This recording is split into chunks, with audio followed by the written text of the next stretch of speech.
জাতিসংঘের সাধারণ পরিষদের ৭৯তম অধিবেশনে যোগ দিতে সোমবার ২৩ সেপ্টেম্বর নিউ ইয়র্ক যাচ্ছেন অন্তর্বর্তী সরকারের প্রধান উপদেষ্টা ডক্টর মোহাম্মদ ইউনূস। আগামী শুক্রবার ২৭ সেপ্টেম্বর জাতিসংঘের সাধারণ পরিষদের অধিবেশনে ভাষণ দেবেন তিনি।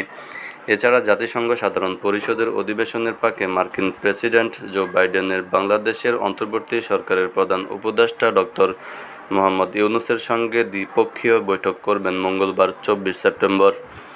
গত শনিবার ২১ সেপ্টেম্বর পররাষ্ট্র মন্ত্রণালয়ের প্রধান উপদেষ্টার জাতিসংঘ অধিবেশনে যোগ দেওয়ার বিষয়ে আয়োজিত এক প্রেস ব্রিফিংয়ে পররাষ্ট্র উপদেষ্টা মোহাম্মদ তৌহিদ হোসেন বলেন, ২৩ সেপ্টেম্বর জাতিসংঘের এবারের অধিবেশনে যোগ দিতে নিউ ইয়র্কে যাচ্ছেন প্রধান উপদেষ্টা ডক্টর মোহাম্মদ ইউনূস।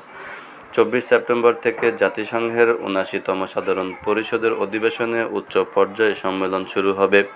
প্রধান উপদেষ্টা ডক্টর মোহাম্মদ ইউনূস ২৭ সেপ্টেম্বর অধিবেশনে ভাষণ দেবেন।